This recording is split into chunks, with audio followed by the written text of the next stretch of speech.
see it now, right? It catches your eye as you look out west, Yeah. you really see that.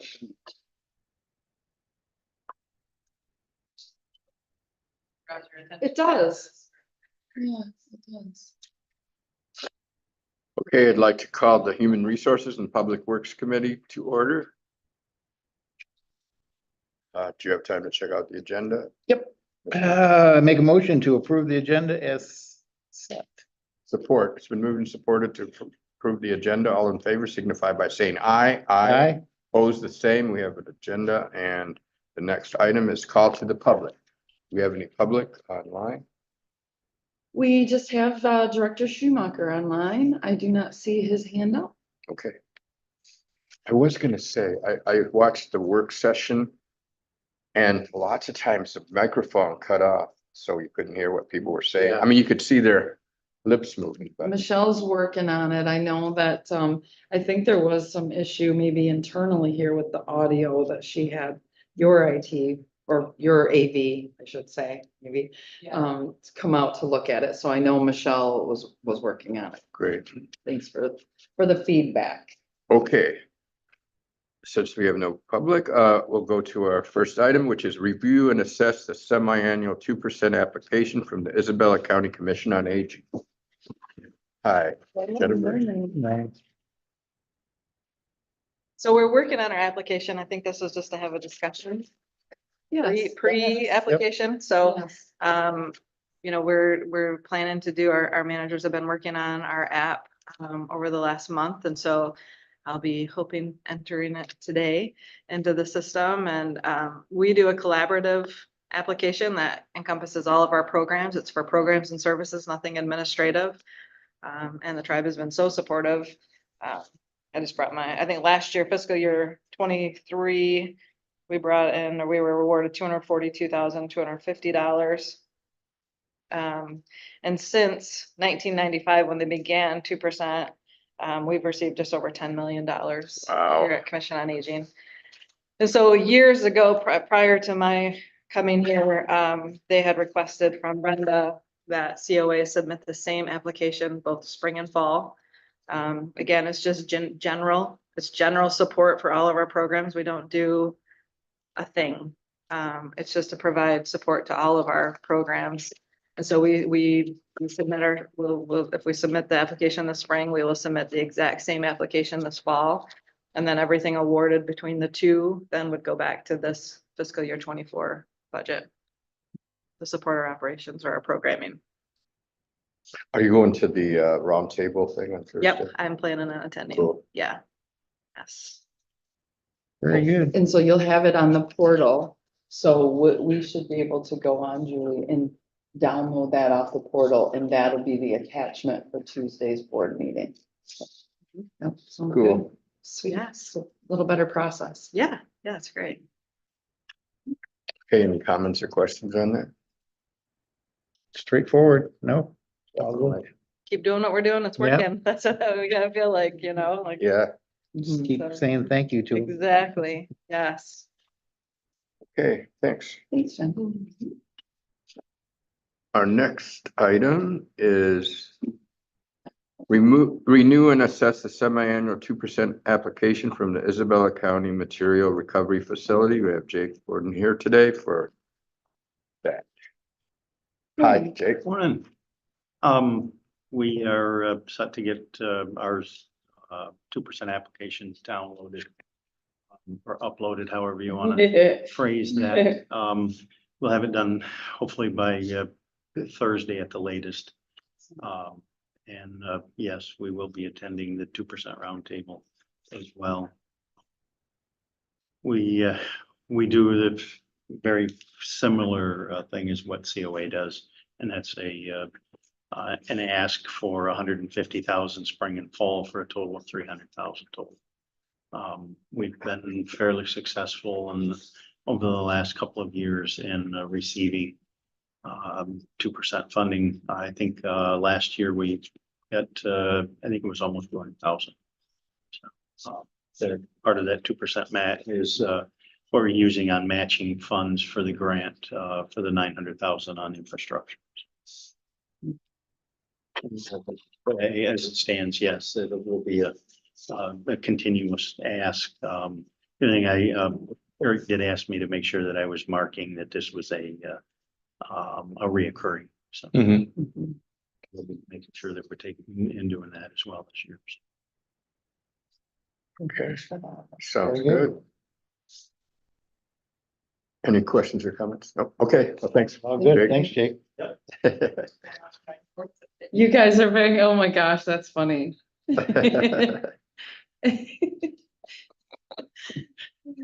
Fair, I guess. just want to be fair. Yeah, it's nice.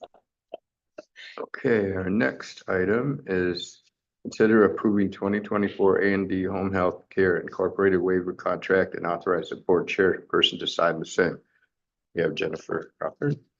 Here Yes. again. So a waiver program is for clients who would require nursing home placement. So they require a higher level of care than just regular in-home services that we provide. And so when someone is a waiver client, there's two different waiver providers that they can go through. It's Region 7, Area Agency on Aging, and then A&D Home Health Care. Those are the two waiver providers in our area. And so when we have any waiver agreements or contracts that come to you, it's because they come to us and say, we have this client, could we utilize some of your services? So on the area agency side, we've helped with homemaking. A&D Home Healthcare, they've asked us to provide meals. We've been providing meals for a lot of years for their waiver clients. This is the first contract that they've given since I've been here. So now we'll have a contract with them. So what it is, they provide reimbursement for the number of meals that we provide on a monthly basis. Right now, we have 4 of their clients that we provide meals to, and we get a monthly reimbursement averaging approximately $330. So what the reimbursement covers our cost of the meal and delivery, and then it still gives those hot meals to individuals in our community that we necessarily don't serve in other ways because they do have a higher level of need than what we're able to accommodate through our services. But we can still help them with meals. And so with this is the contract for just the home delivered meals. It would be for 18 months is how they're doing it right now. This did go through legal and has been approved by legal, so. Very good. Nice program. Absolutely.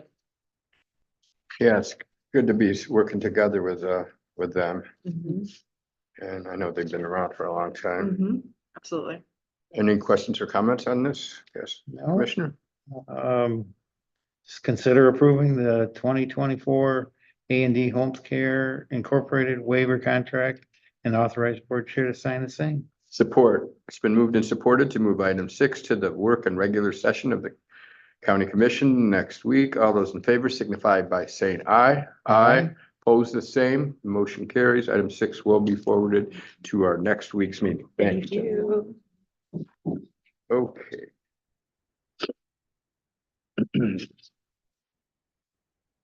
Next item is consider approving the reorganization of the material recovery facility and eliminating part-time curbside roll-off driver position at a non-union pay grade of 8 and adding a full-time educational grant writing and reporting coordinator at the non-union pay grade 10, effective immediately, and authorize the board chair to sign the same. Good morning. Good morning, Morning. Charity. We have had a position for a part-time curbside roll-off driver open since June of last year.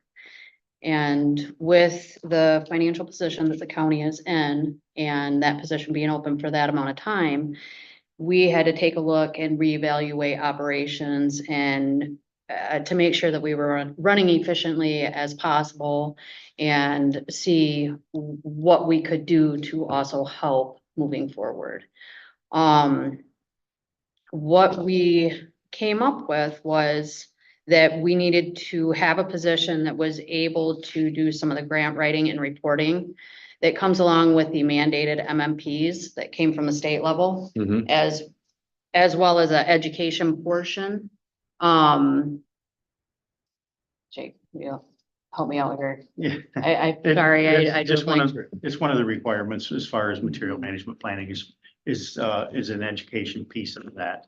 And by us being able to do that, what we're looking to try and do is to be able to put a person on that can and has the ability to be able to write for grants, to be able to help for revenue through the department, not just the department, but in a process of looking for grants, that they would also look for any other grants that could benefit anywhere else in the county.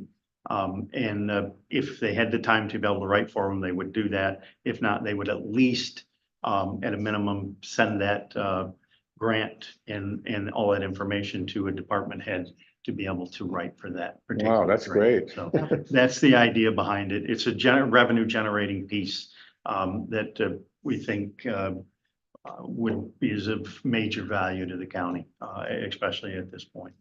So we've been pretty successful in a lot of the grants that we've already applied for. But along with those grants come all the reporting that comes along with it. And in order for us to keep up with the day-to-day operations and the planning that's coming for the MMPs, Mhm. we would need to have this position to be able to cover that end of it. Researching and reporting. Researching, writing and reporting on the grants is a full-time position in itself. Right. So we did, taking a look at the costs. We went through, since we were already budgeted for the curbside roll-off driver position, that would have left an amount, in implementing this position, it would have left amount of $21,067.88. But with the per capita funds that are gonna be made available through the MMPs of approximately $36,000, it would leave no financial impact for fiscal year 24. Great. And this would be the hopes that moving forward, that this position would find enough money through grants and other revenue generating manners that it would cover that position moving forward. It would at least supplement Yeah. by all means. Sure. What's the trigger to receive the MMP money? What do we have to do to get that first? The biggest thing is we have to get our letter of intent established. And then also you have to set up that material management planning committee. Once them things are established, then that money is released from the state. We're well equipped to do those things by. We're setting it up. So that money comes in fiscal 24. Yeah, and that's part of the reason why I asked Frank to do the spinoff for the material management planning committee. At least that planning phase with myself, Charity, Commissioner Embry and Tim Newport.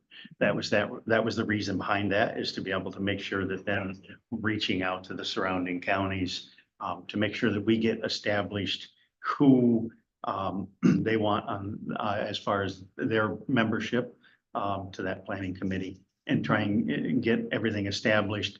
So by the time that we're in a position and we have, like I said, I have another meeting with Gratiot County which should hopefully get the letter of intent from them. I have a meeting tomorrow with Midland County to hopefully get us that much closer. It'll be a matter of sitting down with, I think, with their board commission as well.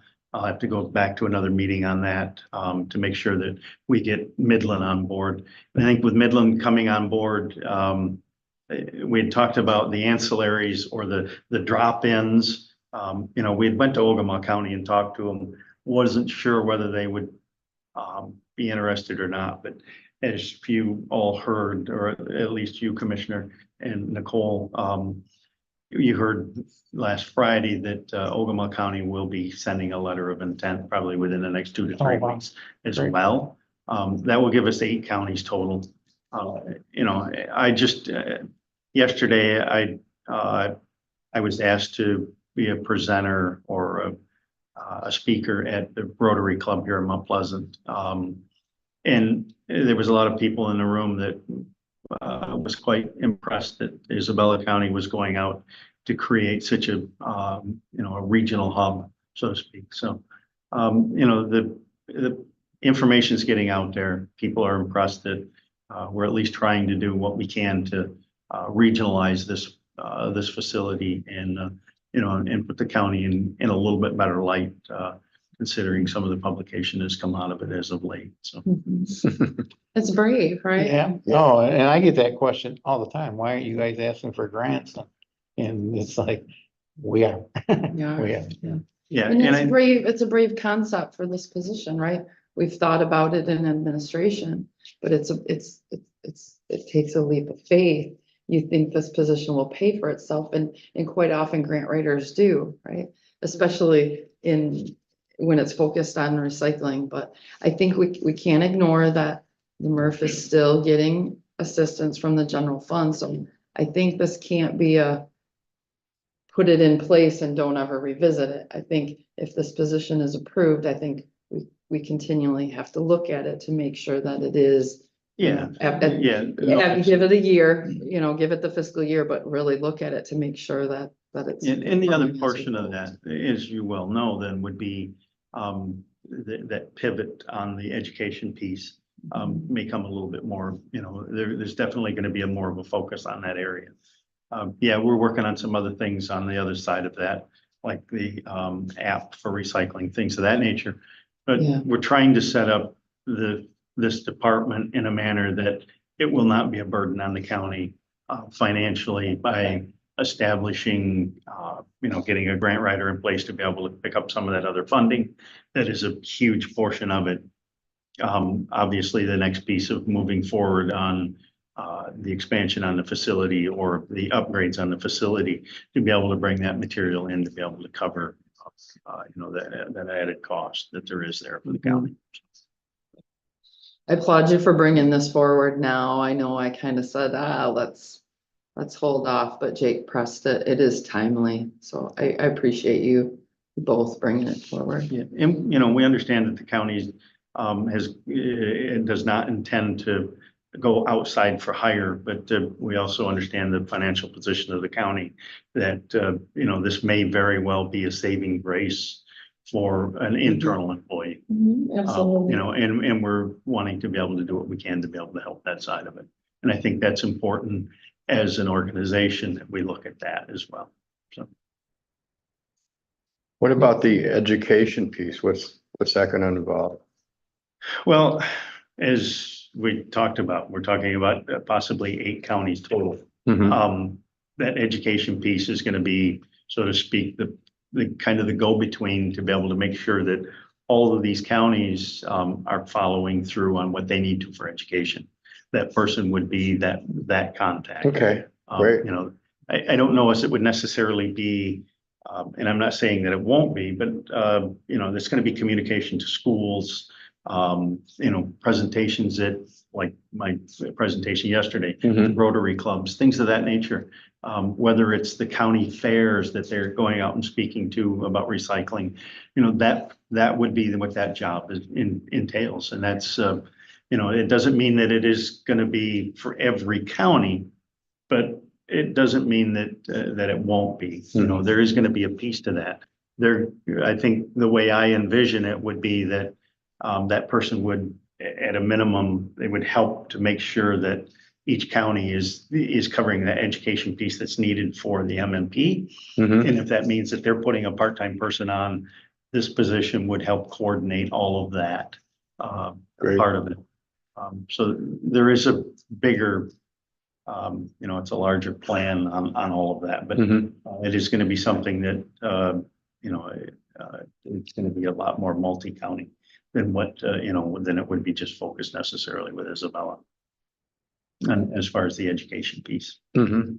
What I was wondering, I mean, I know that there was a position like this in the past and they had articles in the newspaper, like a column or anything like that. Would that be possible? I'm not gonna say it wouldn't. Now that it's online too and all that, or social media or anything like that? Yeah, and that's, and then that could be the other, some of the other things that they could work on as part of that app. That they could be able to help put out notifications and things of that nature through that app portion of it, if we move that direction on an app. Got it. The other side of that, some of the things that we discussed is just that social media. Mhm. Because we don't have anything out there in social media, just to throw something out there around the holidays and stuff like that. And I know that the apprehension in the past has been, because you get a lot of comments, and things of that nature. it's a lot to try to keep up with that, but I think that there are tools out there that we can utilize to be able to still put some of that stuff out there and not, you know, it not be too much of a burden on that position, so. Sounds good. Any other comments? No, just that, I think it's a good thing or a good note forward just for the education part to your community. I mean, it just lets them know what we're doing, what we're trying to do and helping everybody.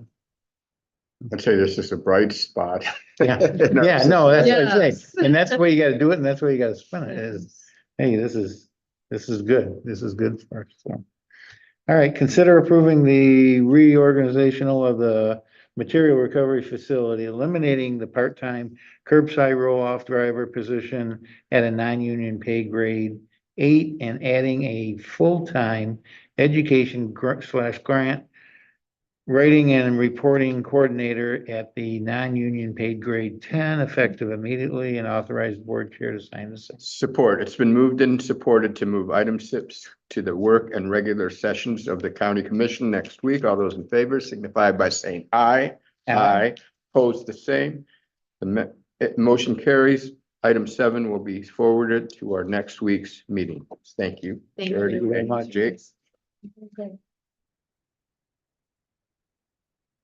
Okay. Our next item is consider approving the Mid-State Health Network Intergovernmental Agreement for 2024 Substance Use Disorder Oversight Policy, Terms and Conditions, and authorize the board chair to sign the same. We have to do this every 3 years, right? Yeah. Now I or understand. Maybe 5. I think, I had to go back a little bit Mm. to see when I think, Chairman Green was the last one to sign the agreement. So Okay. it has been a few years ago. I think that's when Jerry was on it, because I just, Yes, He I was on- believe you're right. Yeah. Yes, yes. And now you're the appointee and Commissioner Delzinski is the alternate. Mhm. One of the things that, there's three major things that this agreement kind of updates from the current one. Mhm. It actually allows for an appointment of an alternate, so the fact that we've been doing that, I guess we were a little proactive in that regard, but now it'll actually be recognized. So that's good. Commissioner Jelzinski can attend in your absence officially now. It also clarifies the term of appointed members now as 3-year. Oh, that's what I Term. saw. Yep, from That's true. September 2024 to August 2027. And the probably the most important thing is it revises that non-discrimination language and updates it with the new protected classes. Mhm. It was kind of that old language and we've updated that since. So otherwise, Mid-State Health Network is our substance use disorder agency. They receive part of our PA2 funds to oversee substance use services in our area. Also federal funding. Yes, yeah, yeah, our PA2 funds are not the only source of funding for them. Sure. Yeah, and you've been that appointee for a couple of years now. Uh-huh. Also, I found out at the last meeting that there's gonna be it's called opioid home something, but it's gonna be at the Isabella Clinic, the one that's kind of like a federal health clinic. Okay. So there's gonna be some treatment opportunities. They already have it in Saginaw and it's gonna be here. I'm gonna find out more about Oh, that. great. But that's really, really needed here in Isabella County. Excellent. And this is an interlocal agreement among 21 counties. Mhm. Wow. Yeah, so it's quite a conglomeration. I forget how many regions there are in the state for substance use disorder. Yeah, I don't know. Not too either. many if we're enough, 21, Yeah, so 83. Yeah, I don't know either. we're actually. region 5, so perhaps there's. Perhaps there's 5. I'll find that out. Okay. Consider approving the Mid-State Health Network intergovernmental agreement for 2024 substance use disorder Oversight Policy Board terms and conditions and authorize the board chair to sign this. Support. It's been moved and supported to move item 8 to the work and regular session of the county commission next week. All those in favor signify by saying aye. Aye. Opposed, the same. The motion carries. Item 8 will be forwarded to next week's meetings. Okay, our next item is announcements. Does anybody have any announcements? No? All set? Okay, and the last thing is call to public. Any public calling online? There is not at this time, Mr. Chairman. Okay. What about Steve? He was just watching or It something? must be. Yep, Okay, hi, Steve. He's still on there. Good morning, Steve. Hi, Steve. Hi. Okay. Okay, all that being the case, I will adjourn the meeting. Okay,